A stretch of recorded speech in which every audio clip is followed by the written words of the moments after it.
কষ্টগুলো ঝাপসা হয়ে যাবে যদি পাই তোমার দেখা।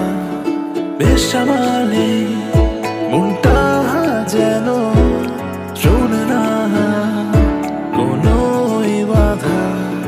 অগোচরে মনের কোণে কতই না কথা ছিল, বলা তো হলো না। এমন কেন বোঝে না আমার কোনো ইশারা, তোমার দেখা না পেলে হয়ে থাকি দিশাহারা। মন কেন বোঝে না